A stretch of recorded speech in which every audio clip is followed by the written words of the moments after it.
Hi, I'm Steve Carlson, and I want to lay out my positive, constructive positions on 2014 issues that are important to you in this video.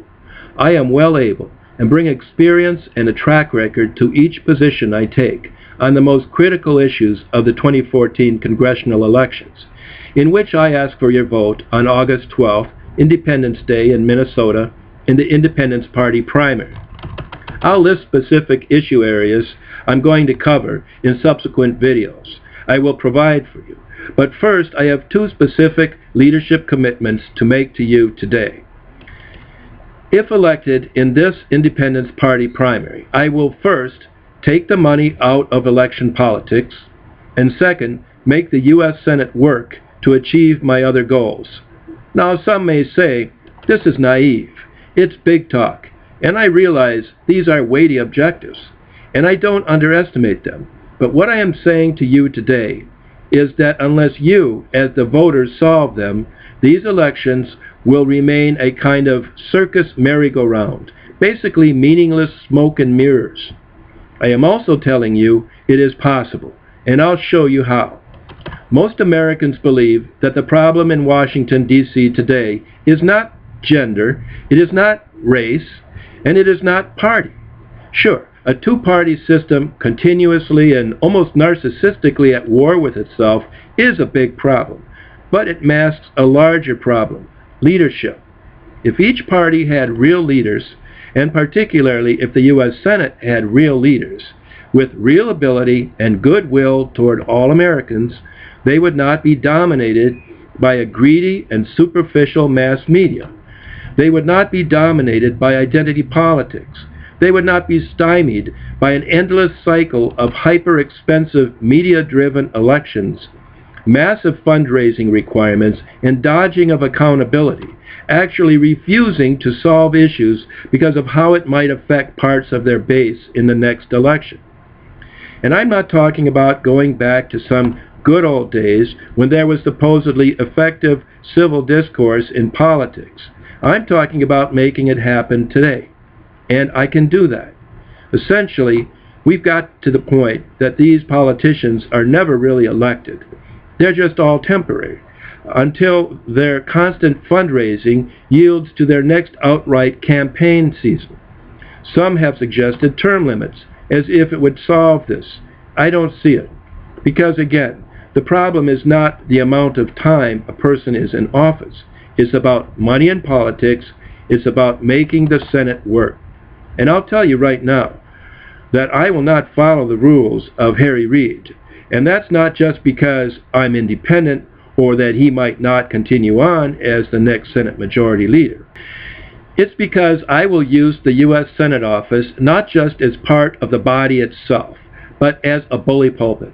I commit to doing that here in Minnesota, even if I'm in Washington, and I will recruit and lead my staff to do this. As reported by the New York Times, it was Barack Obama who said, "I think it is very possible to have a Senate career here that is not particularly useful," unquote. I think Barack Obama is wrong, and we must reject his pronouncement. First, this is poor leadership. He used his time while at the Senate to put down the very institution he sought membership in. What he means by particularly useful is unclear, but to me it means that he has abdicated his responsibilities to pursue the concerns of the state of Illinois and United States to the best of his ability, so help him God. In fact, this statement is astounding. Now, I realize there are a lot of roadblocks. I have a lot of experience in politics and political and government bodies, and I know it can get stodgy. And this is why the ratings of the Congress as a whole are so low. Each state consistently rates their own senator much higher than they rate the Senate or Congress as a whole. And this is because it doesn't work. We as Americans think the Senate does not work. And a statement like Obama's is devastating and telling. I realize there is a committee structure and that there is a seniority system and that you're just given one or a few committee assignments, and if you're not in a committee that has jurisdiction over a particular issue, that you can't even participate in debate on that issue unless you're allowed as a guest. because that power is delegated to someone else.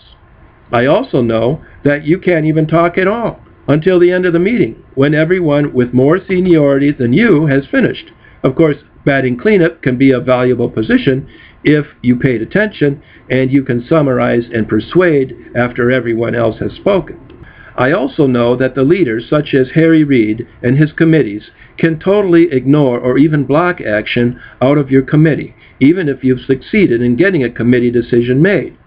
And that's because there are so many important issues and interests up there that the leaders of the body have to make sure they follow a certain order, just like a court. But as we know, people with power can abuse that power. By silencing senators, they are blocking the access through our Republican form of government for your representatives to petition the government for redress to grievances. Here, that your bill or provision is not getting passed or considered. Here they are blocking you from participating in legislation if you are a silenced senator. Now, just off the bat, I see two avenues to get around this cumbersome structure and procedures. First, I think it's perfectly reasonable that if a certain point of view is raised in discussion and addressed by a majority of the senators, that it is not necessary to make the same point ad infinitum. And so I would work with the ranking members and all the way to the Senate floor making the points if I felt they had not been adequately raised or had not been addressed. Secondly, the bully pulpit. I believe that you and even the media would be interested in matters I felt were a big deal and you needed to know about. Now, in the old days, I remember members of Congress even being prosecuted because they used snail mail, requiring expensive use of the mails at taxpayer cost to reach out to you. And in fact, it was so ineffective that it came to be seen as a way of campaigning, not communicating. It was called franking. Today, we don't need that because we have the internet, at least if Barack Obama doesn't give it away. If he does, as he is doing through his FCC appointment and giving control of the internet to foreign bodies, then I really wish he had stayed in his not particularly useful role at the U.S. Senate. But this remains to be seen. Now let me turn to money, because if you listen to what I said, that I will take money out of electoral politics, you might think that I am either just plain stupid or that I am underestimating some useful role that money might play in politics today. But I'm not. I'm in a primary time crunch right now, with just weeks to get my message out to you. And as it turns out, I'm not spending any money at all. I'm not buying TV ads. I'm not buying radio spots. I'm not taking out political display ads, and I'm not even buying those lawn signs and postcards to fill up your mailbox with glossy print.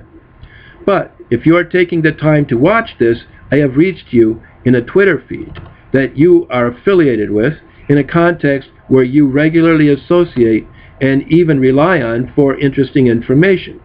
It's the social media, and it's just one channel of the social media. But I am demonstrating what each candidate can do at no cost, and you are demonstrating what each voter or even just each interested viewer can do, again, at no cost. We don't need television, radio, newspapers, or postcards and signs on your lawn. I'm not saying they're not nice or even that they don't add something to the campaign, and even sometimes give you information you want or need. I'm just saying that we don't need to, and we can't allow ourselves to be strangled by media outfits demanding money, and candidates or overbearing parties that try to cram useless political ads on the airwaves assailing their opponents. We can talk like sensible, rational people, and I believe that is what the 41% of Minnesota voters who are independent actually want. Now, I want to disclose that I have been in a lawsuit about this issue. In 2012, I was promised by the Minnesota Secretary of State, Mark Ritchie, through his office, and in particular Nancy Breen, that the email addresses you submitted voluntarily when you registered to vote would be made available to me on a disk. Ms. Breen told me she'd been doing this for years, and in fact I found out later that Mr. Ritchie himself had taken 12,000 of these voter and contributor email addresses home with him and used them to raise funds and campaign online for his own election as Secretary of State and the DFL. And the legislative auditor found after a complaint that what he did is allowed by our state government's Data Practices Act, which considers all these email addresses collected by the government to be public information unless the legislature has classified them as non-public or private, and they have not. And even if they had, there is a strong First Amendment argument to be made that in the heat of an election contest, this avenue of communicating directly with the voter cannot be taken away by the government. Of course, you as an individual, if you wanted to give your email address and have it not be used, could do that, if the legislature provided for that. Otherwise, you would simply be told, as they do in Florida, that it's going to be public information, and if you don't want to be contacted, don't give it. So in conclusion, if you work with me, we can take money out of electoral politics, because each of us will be tuning in to an actual discussion, and not just submitting to being talked at, hoping something we care about will actually result. And if we work together, all of us after the election, and not just before, we can work to solutions that will move the country forward. And I will focus my energy and your energy through the U.S. Senate to achieve the issues I'm just going to tell you about in the next video and videos to come. The next video is constitutional rights, followed by the vision of free and independent voters and health care. I hope you will take a few minutes each day to look at these short videos until Independence Day, which is August 12th, the day you vote in the primary, and hopefully for me, in the Independence Party primary, to put me in the general election against the incumbent Senator Al Franken. And as Al would say, if you listen to this much, I'm impressed. And I thank you and look forward to working with you.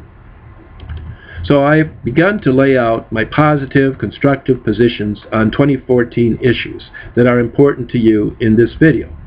And as I've already said, I believe I am well able and bring experience and a track record to each position I take on the most critical issues of the 2014 congressional elections. I'll let you be the judge. And there will be some hot ones. Now I know when I turn to a campaign or governance issue, it feels like it is the most important issue of all. And that is as it should be. Each issue should be attended to with the utmost care and detail. But in this primary election, we have to be selective. We can't ignore any of these issues, and they build on each other. So if one is listed after the others, it benefits from what has been said before. And I hope as you see my positions on the issues that concern you the most, you will see that I care about the same things you do, and put forward ideas and solutions that can be attained in the United States Senate. I will work with you to achieve them. Here are the issues I will address, each in a separate video, but also seeing each as a part of a whole plan for Congress. And I want to add that I will not treat men's issues or women's issues, race issues, or Democrat, Republican, or even Tea Party issues. Because our goal in the Constitution is to have one America. We cannot take that for granted. We are on a road to that achievement, only now we are in a ditch. Here are the issues I seek to convey to you in this short time. I hope that you will agree we need to campaign online for various reasons, but first and foremost, to reach everybody possible while taking the money out of politics. I have chosen to use targeted Twitter postings, including YouTube videos, using an approach which appears to be unique. I hope you will feel this is appropriate and useful, and perhaps it is one channel we can all use in future elections. And I hope you'll share these with your friends and family or associates. Day 1, leadership, which I've just addressed. Day 2, constitutional rights. Day 3, independent voters' dream. Day 4, jobs and the economy. Day 5, health care. Day 6, immigration and humanitarian concerns. Day 7, education. Day 8, taxes and national debt. Day 9, foreign policy. And Day 10, environment. Again, the sequence of these issues doesn't reflect low priorities for the final days. Instead, those at the end will benefit from greater attention as the primary election day approaches. That's August 12th, Independence Day in Minnesota. I thank you for viewing this. I'm Steve Carlson, and I'm running for the U.S. Senate in that primary.